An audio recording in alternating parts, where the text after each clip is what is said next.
يا مساء الخير على احلى متابعين لقناتي فرن الابداع. النهارده هعمل لكم دبابيس الفراخ بطريقه جديده الاطفال هيحبوها جدا، محشيه بالموتزاريلا زي ما انتم شايفينها. شايفين المطه والجمال؟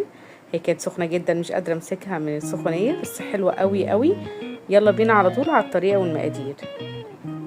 اول حاجه هنبدا بالفراخ. انا معايا حله حطيت فيها معلقه من السمنه، حطيت معلقه كمان من الثوم المفروم.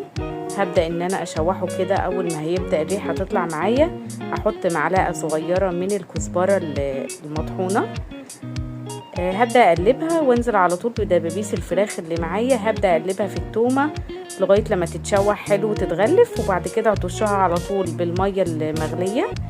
انا بحط مية مغلية عشان تسوي معايا بسرعة. حطيت ورق لورا وحطيت فلفل اسمر، حطيت ملح. واول ما استوت معايا هبدا ان انا افصصها بالطريقه دي، بس انا كانت سخنه ما كنتش عارفه امسكها طبعا بايدي. وبالسكينه كده هبدا ان انا اخلي كل الدبابيس معايا بالطريقه دي وافرمها فرم ناعم. مش ناعم قوي يعني، مش لدرجه انها تبقى مش باينه، يعني تبقى قطع صغيره خالص. هعمل كل الكميه اللي معايا وابدا ان انا انضف خالص العضمايه بتاعه الدبوس. وعضمايه الدبوس دي هنحتاجها طبعا، هي اللي هنعمل فيها.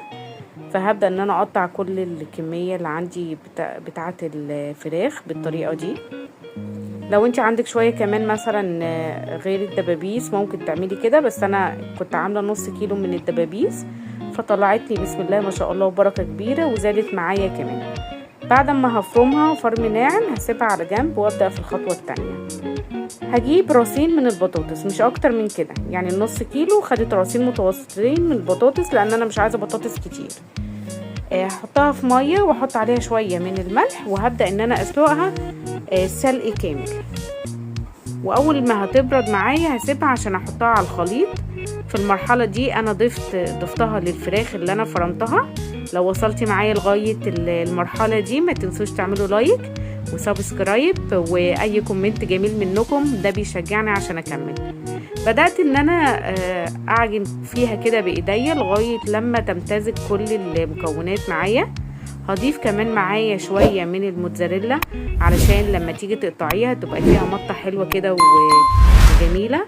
وحطيت شوية توابل بقى، حطيت ملح وحطيت بهارات فراخ، وحطيت معايا كمان شوية من البابريكا، وحطيت نص معلقه من الملح. تخلي بالكم من الملح لان احنا كنا مملحين البطاطس ومملحين كمان الفراخ في الشوربه، فتخلي بالكم عشان تملحش معاكم.